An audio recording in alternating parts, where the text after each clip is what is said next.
que oportunidade, como pastor, eu terei, agora no mês de julho, para trazer a mensagem bem focada para a necessidade da nossa igreja. Eu fiquei pensando, então, irmãos, quando entendi que era minha responsabilidade trazer a mensagem da parte do Senhor hoje, acerca da necessidade da nossa igreja. São várias necessidades.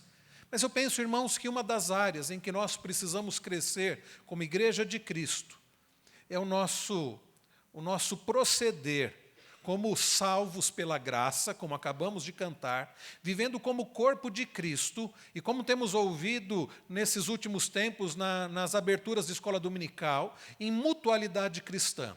Então, olhe agora na sua Bíblia, Efésios capítulo 4, nós temos aqui, meus irmãos, exortações práticas do apóstolo Paulo, como aqueles que pertencem ao Senhor, como aqueles que pertencem à igreja de Cristo devem viver como igreja do Senhor. Olhe comigo, nós vamos hoje olhar para os 6 primeiros versículos. Nos diz assim a palavra preciosa do Senhor: rogo-vos, pois eu, o prisioneiro no Senhor, que andeis de modo digno da vocação a que fostes chamados, com toda humildade e mansidão, com longanimidade, suportando-vos uns aos outros em amor, esforçando-vos diligentemente por preservar a unidade do Espírito no vínculo da paz. Há somente um corpo e um Espírito, como também fostes chamados numa só esperança da vossa vocação. Há um só Senhor, uma só fé, um só batismo, um só Deus e Pai de todos, o qual é sobre todos, age por meio de todos e está em todos. Vamos orar mais uma vez. Pai Celestial, agora nós pedimos que o Senhor aplique aos nossos corações a Tua preciosa palavra, aquilo que a Tua igreja precisa compreender e viver. Pedimos-te também pelas crianças, fala ao coraçãozinho delas, ó Pai, e que seja um momento proveitoso de exposição da Tua palavra, que o nome do Senhor seja glorificado, que nós, ó Deus, sejamos edificados pela Tua preciosa palavra, desafiados, consolados, animados. Senhor, fala conosco, não aquilo que queremos ouvir, mas o que nós precisamos ouvir. Que a Tua palavra seja pregada agora de forma fiel, de forma clara, de forma, ó Deus, objetiva, de forma compreensível. Tudo isso nós pedimos no precioso nome de Cristo Jesus. Amém. De fato, irmãos, como é um desafio para nós, como igreja do Senhor, viver conforme a vontade do Senhor.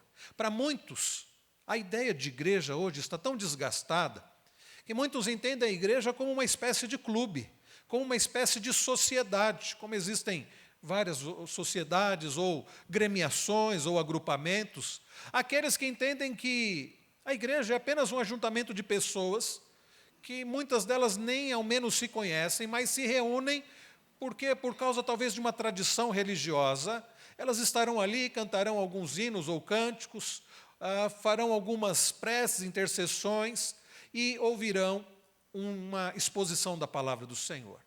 E então não passa disso, e no dia a dia vivem de qualquer jeito, e mal se conhecem, mal se cumprimentam, afinal de contas é apenas talvez um ponto de encontro com pessoas de diversos tipos, e não necessariamente eu precise me relacionar com essas pessoas. Mas não é esta a realidade, ou não é este o propósito do Senhor para a sua igreja. Quando nós lemos o que o apóstolo Paulo escreve sobre a igreja do Senhor, é algo muito diferente. Paulo, por exemplo, se refere à igreja de Cristo como um corpo. O corpo de quem? O corpo de Cristo. Paulo diz que nós somos membros uns dos outros. E como nós devemos viver? E aqui, meus irmãos, nós temos no capítulo 4, como nós devemos andar. Irmãos queridos, é digno de nota observar, como diz Paulo no verso de número 1, o contexto, ele diz: rogo-vos, pois eu, o prisioneiro no Senhor. O apóstolo Paulo está aqui fazendo um apelo àqueles irmãos de Éfeso, e ele se refere a si mesmo como prisioneiro do Senhor. Aquele que ficou conhecido como o apóstolo dos gentios escreveu essa carta quando ele estava muito possivelmente preso, foi a sua primeira prisão em Roma. Aquele que já era um missionário veterano, já tinha passado por várias situações terríveis antes de chegar até Roma, que era a capital do império da época. Reverendo Hernandes Dias Lopes faz uma descrição bastante oportuna sobre o que Paulo já tinha passado até ali. Diz ele que ele tinha sido perseguido em Damasco, rejeitado em Jerusalém, esquecido em Tarso.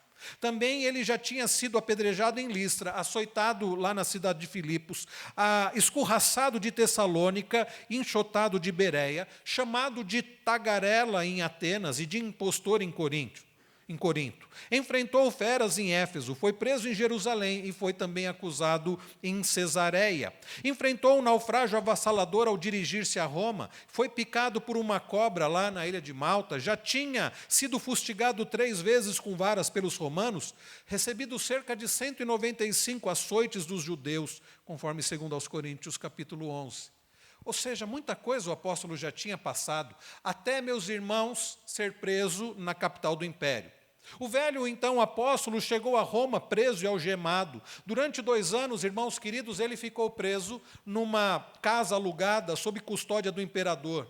Ali ele ficou vigiado pela chamada guarda pretoriana, a guarda elite do Palácio Imperial. Era composta de 16.000 soldados de escol, encorajou os crentes de Roma e escreveu cartas para as igrejas e províncias da Macedônia, da Ásia Menor. E, irmãos, interessantemente, mesmo Paulo estando preso, Paulo escreve às igrejas. E uma das cartas que ele escreveu daquela prisão, da sua primeira prisão em Roma, foi esta carta aos Efésios. Eu creio na chamada inspiração orgânica. Eu não creio que Deus soprou simplesmente nos ouvidos dos autores que ele escolheu para que escrevessem aquilo que eles escreveram. Eu creio, irmãos, que Deus foi colocando no coração deles, e Deus usou também da experiência daqueles homens. Quantas coisas Paulo já havia passado, quantas coisas o apóstolo do Senhor já havia experimentado, quanto sofrimento, quanto vivência de igreja, quanto de observação daqueles que fazem parte do povo de Deus, Paulo já havia experimentado, e agora inspirado pelo Senhor, usando Deus, permitindo Deus que Paulo usasse daquilo que ele já havia experimentado, vivido, vivenciado, que ele conhecia, ele escreve esta carta. Nos 3 primeiros capítulos, Paulo trata de doutrina. Nós cantamos um pouco das doutrinas de Efésios 1, 2 e 3 aqui. Nós cantamos que fomos justificados. Nós cantamos, meus irmãos, que salvos pela graça e que um dia seremos glorificados. Nós já fomos livres do poder do pecado, mas ainda não estamos livres da presença do pecado. Tudo isso Paulo vai ensinando quando nós olhamos os capítulos 1, 2 e 3 desta epístola aos Efésios. Irmãos queridos, Paulo gasta os 3 primeiros capítulos desta epístola para trazer ensinamentos doutrinários, teológicos. Paulo ensina, por exemplo, lá em Efésios 1, que nós somos salvos pela graça do Senhor, mas para a glória do Senhor. Se você observar comigo, olha aí Efésios 1, a guisa aqui de introdução, Paulo diz, por exemplo, no verso de número 3, bendito Deus e Pai de nosso Senhor Jesus Cristo, que nos tem abençoado com toda a sorte de bênção espiritual nas regiões celestiais em Cristo, assim como nos escolheu nele, antes da fundação do mundo, para quê?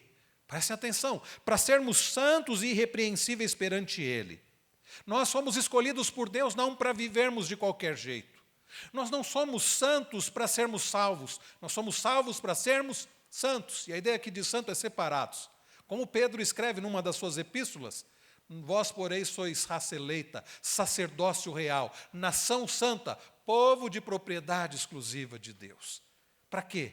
Para proclamarmos as virtudes daquele que nos chamou das trevas para a sua maravilhosa luz. Paulo continua aqui, meus irmãos, no capítulo 1, e ele diz também no verso de número 5, que o Senhor nos predestinou para ele, para a adoção de filhos, por meio de Jesus Cristo, segundo o beneplácito de sua vontade. Para quê? Para louvor da glória de sua graça, que ele nos concedeu gratuitamente no amado, no qual temos a redenção pelo seu sangue, remissão dos pecados, segundo a riqueza da sua graça. Nós, irmãos, somos salvos pela graça, por causa do grande amor de Deus. Olha aí comigo o capítulo 2. Paulo diz que o Senhor nos deu vida, verso 1, quando nós estávamos mortos nos nossos delitos e pecados.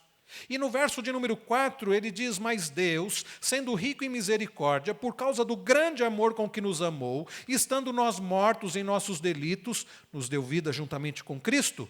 Pela graça, sois salvos.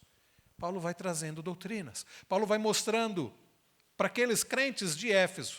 Alguns creem que aquela carta circulou por outras igrejas. E essa carta chegou até nós hoje. E Paulo, então, meus irmãos, o Senhor nos ensina que nós somos salvos pela graça. Fomos salvos por um propósito, para o louvor da glória do Senhor. E agora, meus irmãos, nós participamos de um povo, da igreja, do corpo de Cristo. No capítulo 3, Paulo fala da vocação dos gentios e do seu próprio apostolado. Então, nos 3 primeiros capítulos, Paulo traz essas verdades, doutrinas, que não são doutrinas soltas, que não são coisas apenas que a gente diz, que interessante, que bonito, legal, é bom saber disso. São coisas que devem impactar profunda e diretamente a nossa vida. Porque, meus irmãos, a doutrina tem tudo a ver com a nossa prática de vida. Eu não posso crer em algo e viver de uma outra forma. Eu não posso, meus irmãos, sabendo, por exemplo, que eu fui salvo pela graça de Deus, que não há mérito nenhum, exigir do outro perfeição. Me achar, por exemplo, superior. Paulo diz, pela graça sois salvos mediante a fé, isso não vem de vós, é dom de Deus, não de obras para que ninguém se glorie. Agora pensa comigo. Se eu acho que eu mereci, se eu acho que foi por causa de algo que eu fiz, eu vou me gloriar. E como eu vou me relacionar com os outros? Talvez com um ar de superioridade. Talvez me achando melhor que os outros. Irmãos, como é importante a doutrina.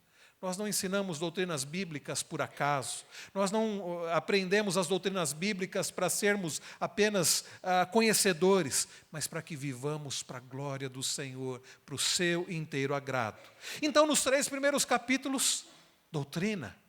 Nos outros 3 capítulos, como viver, já que aprendemos o que o Senhor fez. Como viver? É, meus irmãos, a prática.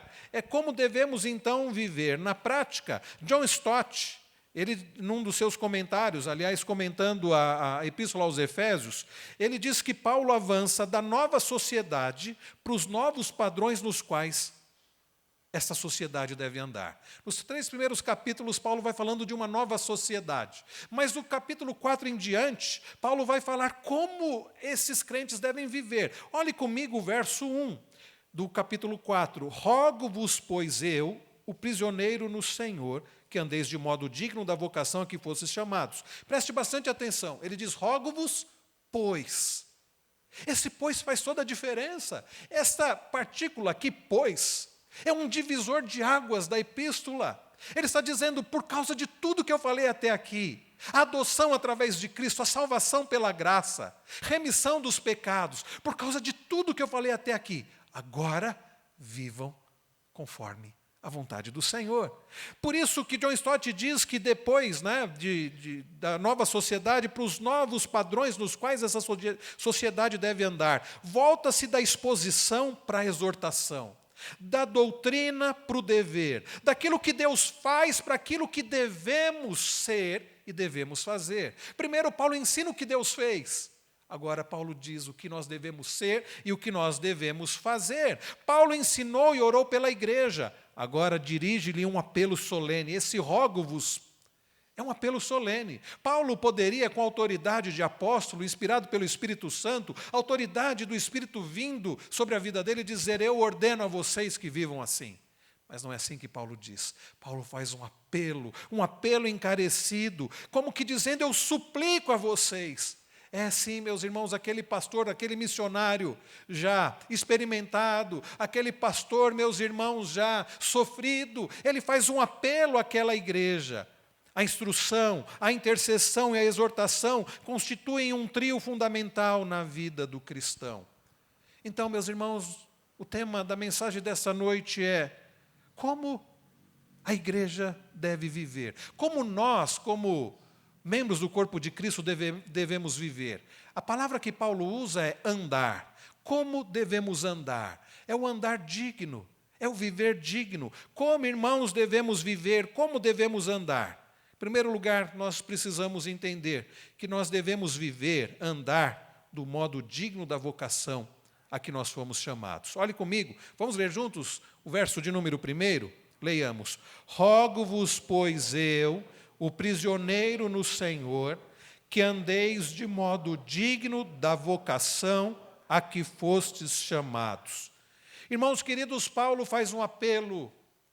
Andem. E a expressão andar, e Paulo usa essa expressão algumas vezes aqui na Epístola aos Efésios, é a ideia de viver. Vivam. De que forma? Não de qualquer forma. Depois de aprendermos que fomos adotados, através de Cristo Jesus, pelo Pai, através de Cristo Jesus, depois de aprendermos que foi o Senhor que nos comprou, nos resgatou, agora fazemos parte da família da fé, da família da aliança, depois que aprendermos que não havia méritos em nós, mas foi por causa do grande amor, da misericórdia e bondade do Senhor, Paulo diz, agora vivam do modo digno dessa vocação. Irmãos queridos, o apóstolo Paulo agora, e nestes versículos de 1 a 6, a ideia aqui é de unidade, uma unidade orgânica, mas não é uniformidade, não é que nós vamos ser todos da mesma forma, mas é esta unidade que já temos em Cristo Jesus. Paulo, meus irmãos, fala desta unidade, e ele diz que devemos viver do modo digno do Senhor. A palavra aqui, digno, viver do modo digno do Senhor, essa expressão dá-nos a ideia daquela balança antiga. Não sei se os irmãos lembram, aquela balança com 2 pratos. Hoje em dia não se usa, até o símbolo da justiça. Tem aquela mulher com os olhos vendados com uma balança. É aquela balança de 2 pratos. Como se fazia antigamente? Eu não me lembro dessa época, eu não sei se eu peguei essa época, mas dizem que era pesado assim. Num dos pratos era colocado, por exemplo, você comprava carne, era colocado ali a carne. No outro prato, eu acho que eu cheguei a ver isso na feira assim, meus irmãos, é verdade, não sou tão jovem assim. No outro prato havia alguns pesos. Então tinha lá um pezinho de 1 quilo, meio quilo, algumas gramas. E a hora que a balança ficava em equilíbrio, depois era contar aqueles pesos, quantos quilos era aquele produto. O que Paulo está dizendo é essa ideia. Bom, os 3 primeiros capítulos, tudo o que Deus fez, coloca na balança. A balança vai fazer o quê? Bom, agora, como é que você deve viver? Você deve viver de forma que dê um equilíbrio. Irmãos queridos, nós somos chamados a viver como Cristo. Nós somos chamados a viver de forma grata por tudo que o Senhor já fez através de Cristo, de uma forma a glorificar ao Senhor, de uma forma, meus irmãos, a expressarmos esse amor e essa gratidão, vivendo em unidade no corpo de Cristo, sendo bênção e cuidando da vida do irmão, não com ar de superioridade, não com arrogância, ou nem mesmo querendo conquistar alguma coisa, porque Cristo já conquistou tudo. Rogo-vos, pois eu, prisioneiro no Senhor, que andeis de modo digno da vocação a que fostes chamados. Nós, meus irmãos, não fomos chamados para viver de qualquer jeito. Como é triste, temos vivido uma geração daqueles que se auto-intitulam evangélicos, que vivem de qualquer jeito. Não há mudança clara, não há bom testemunho por parte de muitos. Em muitas igrejas, o que há, como eu falei no início, nos parece mais uma associação de amigos do que o corpo de Cristo. Não há paciência para com o outro, não há disposição de servir ao outro, não há disposição de amar sacrificialmente. Sabe por quê? Porque não se vive do modo digno da vocação a que fomos chamados. Nós fomos chamados, como vimos no capítulo 1 aqui de Efésios, para sermos santos e irrepreensíveis. Nós fomos chamados para viver para a glória do Senhor, para adorarmos ao Senhor, e agora, fazendo isso no corpo de Cristo, isso significa que eu sou chamado a servir ao Senhor e amar ao Senhor, servindo e amando ao meu irmão. Rogo-vos, pois eu, prisioneiro no Senhor, que andeis do modo digno da vossa vocação. Irmãos queridos, ser parte da família do Senhor, do reino de Deus, implica, guarde isso, ser parte do corpo de Cristo, implica em estilo de vida digno e comprometido com a integridade da igreja de Cristo. Ser parte da igreja de Deus, do reino de Deus, implica em um estilo de vida digno e comprometido com a integridade da igreja de Cristo. E então é isso que nós aprendemos em primeiro lugar. Como nós, pertencentes à igreja do Senhor, do corpo de Cristo, devemos andar. Não de qualquer jeito, não para nós mesmos, não sem rumo, não para nos autoagradarmos, mas de modo digno da vocação a que fomos chamados. E o maravilhoso é que Paulo não para por aqui. Ele diz como isso é feito. Existem então 2 cuidados que devemos tomar com a igreja de Cristo. O primeiro cuidado, meus irmãos, nós podemos ver aqui, no versículo de número 2, é o suporte um ao outro. Vamos ler juntos também o verso de número 2, leiamos. Com toda humildade e mansidão, com longanimidade, suportando-vos uns aos outros em amor. Irmãos, nós já sabemos tudo que o Senhor fez por nós. Sabemos sobre o seu grande amor, a forma como fomos inseridos no corpo de Cristo, tudo por causa do que Cristo fez, por causa do amor do Senhor por nós. E agora, então, devemos viver do modo digno desta vocação que fomos chamados. De que forma? A primeira palavra que o apóstolo Paulo usa, ou a primeira expressão no início do verso 2, com toda a humildade. Com toda a humildade. Irmãos queridos, para este modo digno da vocação, para esta unidade orgânica que a igreja deve viver, é necessário, é mister, se faz profundamente necessário, a ponto de Paulo fazer um apelo e dizer com toda humildade. Humildade é profundamente necessária. A palavra aqui traduzida por humildade, ela foi cunhada pela fé cristã. Humildade era desprezada pelos romanos, sabe por quê? Porque era sinal de fraqueza. Pela manhã nós estávamos falando sobre o significado do amor bíblico e tocamos nesse assunto. Para muitos, a ideia de você servir ao outro, de você pedir perdão, de você se humilhar, é sinal de fraqueza. De fato, não apenas para os romanos nos dias de Paulo, não apenas para os gregos, não apenas, meus irmãos, para muitos do passado, mas ainda hoje muitos veem a humildade com uma ideia de fraqueza. E o mundo tem ensinado, e cuidado, tem ensinado isso às crianças. Você precisa ser forte, você não pode se sujeitar a ninguém. Você precisa ser o líder, você precisa estar à frente. E hoje, nos coachings da vida, a pessoa é motivada não a servir, mas a ser servida. Não a ter uma atitude de submissão, mas ter uma atitude de orgulho. Afinal de contas, você foi criado para vencer, você foi criado para estar acima dos outros. Irmãos, como isso é antibíblico, como isso é anticristão. Mas, infelizmente, como isso tem sido presente no meio do corpo de Cristo, onde deveríamos aprender com aquele que é o nosso Senhor e Salvador, que, sendo o próprio Deus, se humilhou. E como nós lemos lá em Filipenses capítulo 2, ele se humilhou, e sendo ele o Senhor dos senhores, se humilhou, deveríamos nós aprender com ele. Deveríamos nos lembrar do que João relata no seu evangelho, no evangelho de Cristo, lá em João, como o Senhor, depois de chegarem até aquele cenáculo com os pés sujos, depois de entrarem em Jerusalém, entrarem no cenáculo, Jesus se agacha e faz aquilo que o escravo da mais baixa estirpe deveria fazer, lavar os pés. E foi o que Jesus fez. Serviu, em humildade. E Jesus disse, se vocês me consideram e me chamam de Senhor e Mestre, vocês estão certos porque eu sou. E se eu, que sou o Senhor e Mestre, servir vocês, façam isso. Irmãos, como tem faltado em nosso meio, na igreja de Cristo, que deveria ser parecida com Cristo, na vida daqueles que se chamam discípulos de Cristo, na vida daqueles que são chamados cristãos, e a palavra cristão é pequeno Cristo, como tem faltado essa característica, que é a humildade. William Hendricks diz que a humildade é a primeira, a segunda, a terceira virtude cristã. Jesus Cristo nos ensinou humildade. E Paulo, ao falar sobre o modo digno da vocação que fomos chamados, ele diz com toda humildade. Um homem chamado Francis Folkes diz acertadamente que em Cristo a humildade tornou-se uma virtude. Sua vida e morte foram serviço e sacrifício sem qualquer preocupação quanto à reputação. Conforme diz Paulo lá em Filipenses 2. Verso 6. Como o cristão é chamado a seguir seus passos, a humildade deve ocupar uma parte insubstituível no caráter cristão.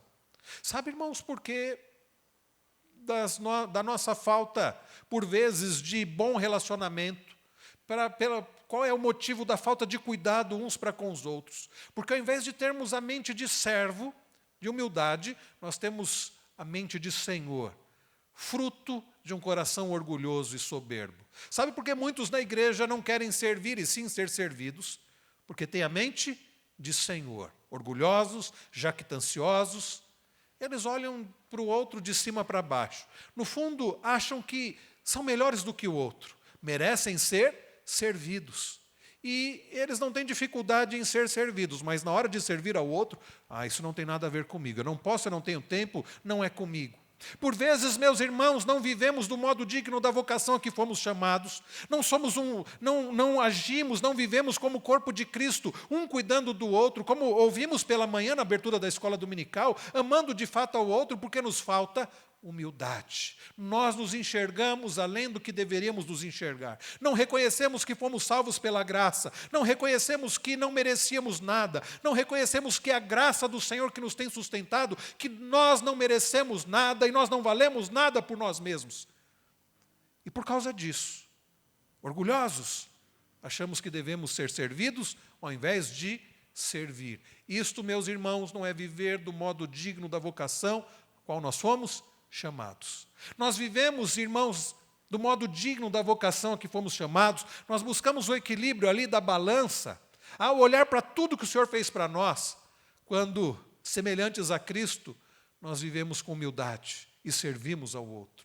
E somos bênção na vida do outro. Estamos, então, dispostos a, inclusive, viver um sacrifício em favor do outro. Nós gostamos muito de João 3,16, mas temos dificuldade com 1 João 3,16, porque se em João 3,16 nós aprendemos do próprio Senhor Jesus Cristo que Deus amou o mundo de tal maneira que deu o seu Filho unigênito para que todo que nele crê não pereça, mas tenha vida eterna, em 1 João 3,16 diz que assim nós devemos fazer pelo nosso irmão. Estarmos dispostos a dar a vida pelo nosso irmão. Mas como você vai estar disposto a dar a vida pelo outro, se você se enxerga melhor, merecedor, superior, se você não é humilde, se você tem a mente de Senhor e não de servo, com toda a humildade. Irmãos queridos, humildade representa por Cristo em primeiro lugar os outros, em segundo lugar o eu e em último lugar. Cristo, meus irmãos, ensinou-nos humildade. E juntamente com humildade, o apóstolo Paulo cita uma outra palavra, mansidão. Aliás, é interessante que Jesus diz lá em Mateus, né? Aprendei de mim, que sou manso e humilde. Irmãos queridos, nós temos que aprender com o Senhor Jesus. Esta palavra aqui que Paulo usa agora, mansidão, né? Primeiro ele fala humildade. Mansidão, a palavra grega aqui para mansidão, não é sinônimo de fraqueza. Tem gente que acha também que a ideia de ser manso é ser fraco. A ideia de mansidão é a ideia de uma força controlada. É alguém, sim, que é capaz, é alguém que é forte. Mas sendo ele capaz e forte, ao invés de ele destruir a pessoa numa oportunidade que ele tem, ele age com suavidade. Ele não destrói o outro com seus argumentos, com a sua força. Ele poderia fazê-lo porque ele é capaz e forte, mas ele tem a força sob controle. Essa é a ideia de mansidão, ter a força sob controle. Irmãos queridos, a palavra então aqui, ao invés de ser fraqueza, é a qualidade de uma personalidade forte que mesmo assim é senhora de si mesma e serva de outras pessoas. Alguém que é manso é alguém que, podendo destruir o outro com a sua força, com seus argumentos, ele se segura e ele age de forma amorosa, suave. Ele deixa para falar num momento certo. Ele fala do jeito certo, não para destruir ao outro, mas para ajudar o outro.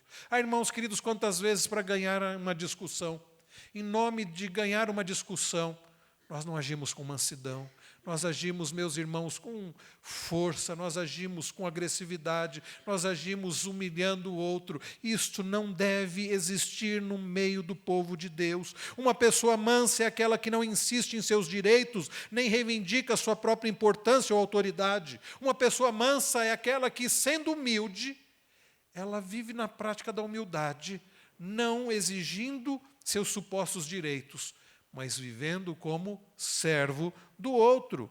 Um exemplo de pessoa mansa, por exemplo, foi Abraão.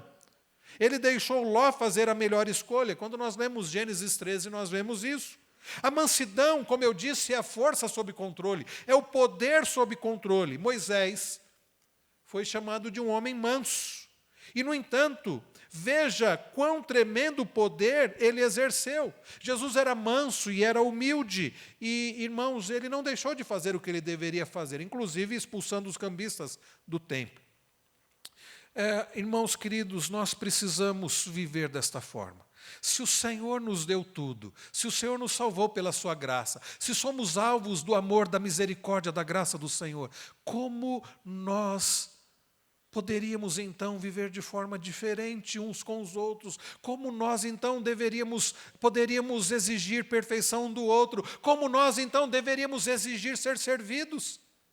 Como nós, na verdade, compreendendo tudo que Deus fez por nós deveríamos viver com toda humildade e mansidão. Mas o apóstolo Paulo, meus irmãos, também cita uma outra expressão, no verso de número 2, ele usa a palavra longanimidade. Longanimidade. Sabe qual é a ideia de longanimidade?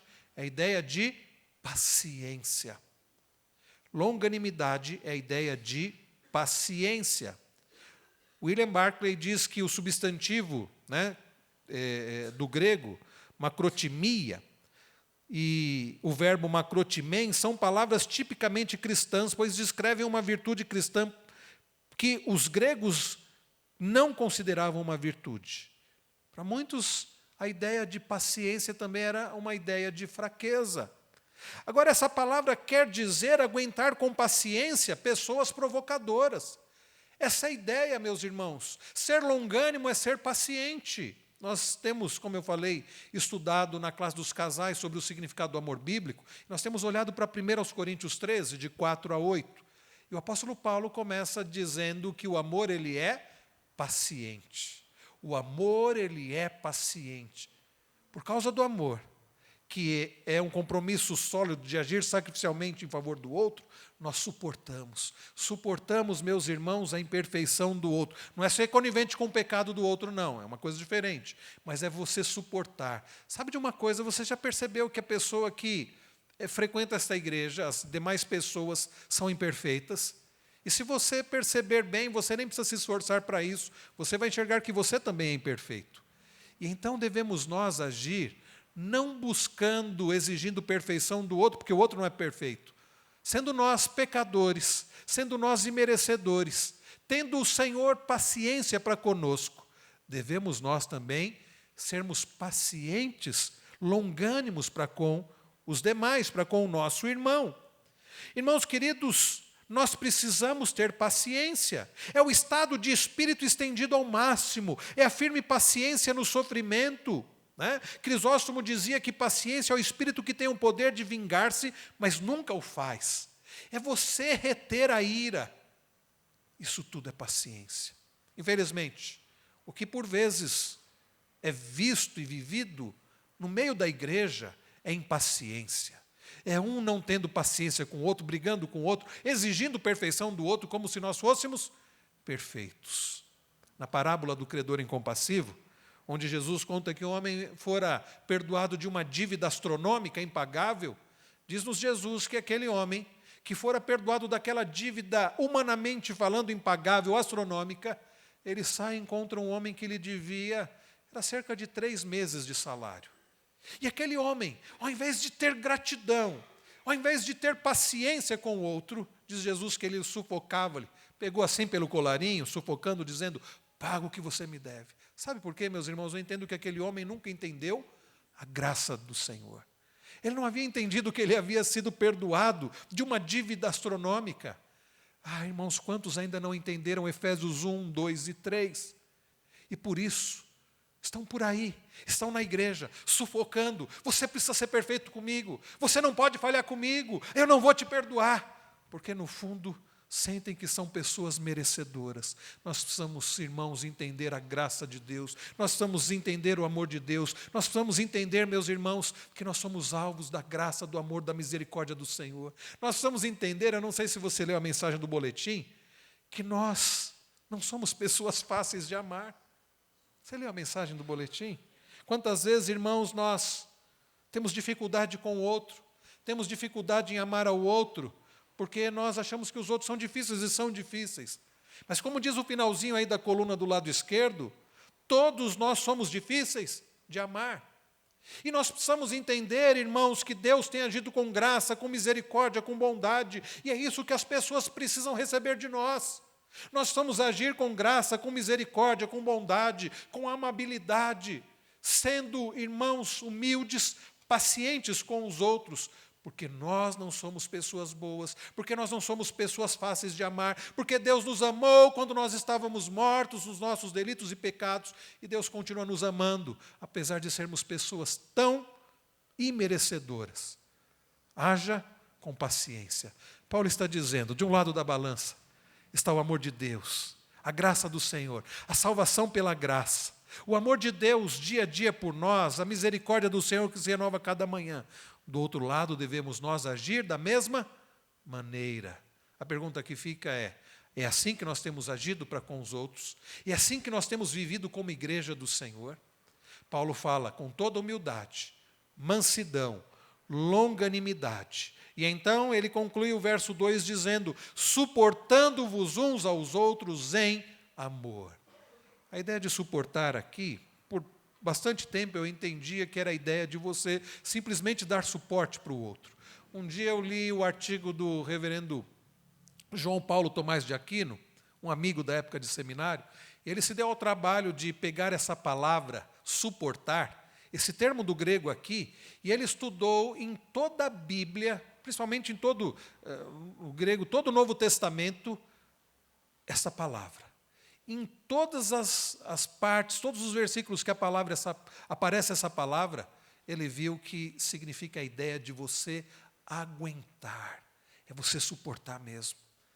Sim, meus irmãos, Paulo está dizendo, as pessoas são difíceis, mas como está na mensagem aí do boletim, você também é difícil, por isso, aguente o outro, suporte o outro, suportando-vos uns aos outros em amor, porque se não for em amor, nós não vamos suportar, porque em amor é o amor que é paciente, é benigno, é o amor, meus irmãos, que não arde em ciúmes, é o amor, meus irmãos, que não procura os seus próprios interesses, é o amor que não se conduz inconvenientemente, é o amor, meus irmãos, que tudo sofre, tudo crê, tudo espera, tudo suporta. É o amor de 1 Coríntios 13, é o amor de Deus que nos tem suportado em amor, é o amor de Deus que tem nos sustentado, apesar de nós sermos imerecedores, pessoas difíceis, é este amor, é assim que nós devemos viver uns para com os outros, mas não é assim que por vezes nós vivemos, não suportamos o outro, qualquer falha, eu não quero saber, ele falhou comigo, eu não aceito, eu não quero mais para mim, e sabe como vivemos por vezes? Com brigas, vivemos com divisões dentro da igreja, porque ainda não entendemos o que Deus fez por nós, quem Deus é, como Ele nos tem sustentado, e exigimos perfeição do outro, e não suportamos em amor. Agimos de forma orgulhosa, achando que ninguém pode falhar conosco, porque nós somos muito bons, nós não somos muito bons. Rogo-vos, pois eu, prisioneiro no Senhor, que andeis de modo digno da vocação a que fostes chamados. De que forma? Com toda humildade, mansidão, longanimidade, suportando-vos uns aos outros em amor. É assim, meus irmãos, que nós devemos viver.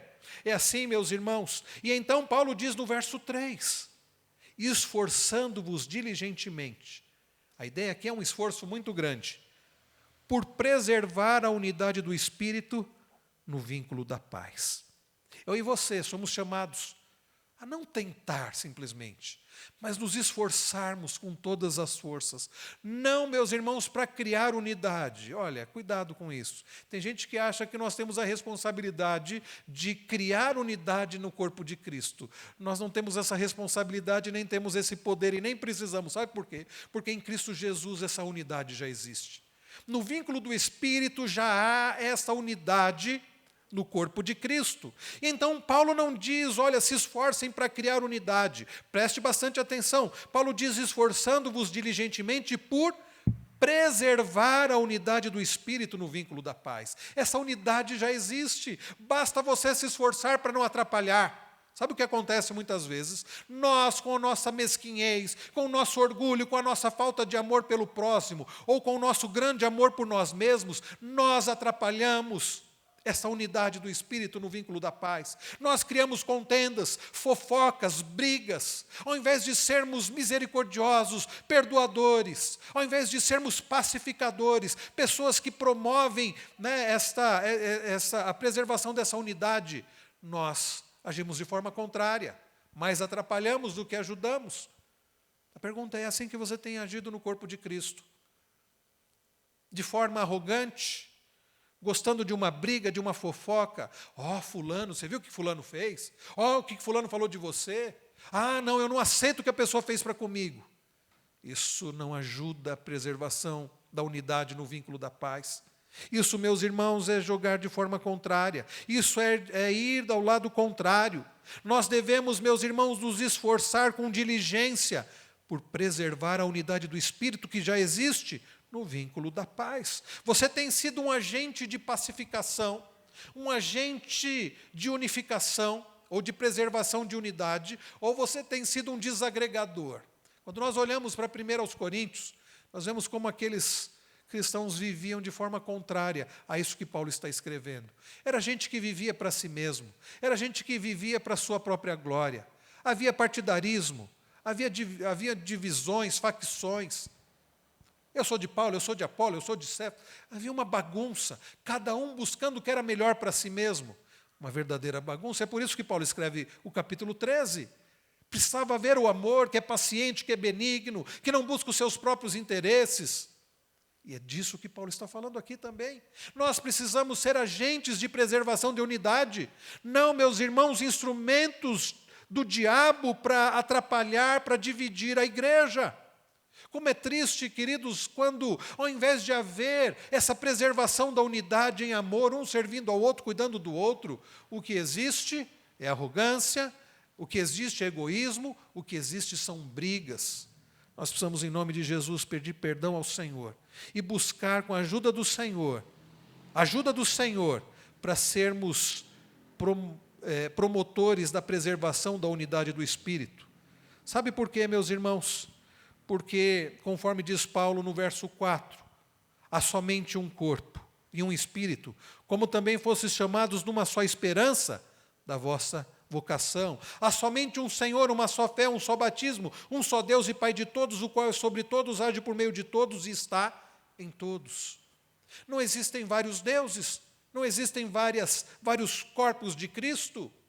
E se há um só Senhor, há um só Espírito, há uma só fé, um só propósito, nós deveríamos então preservar esta unidade.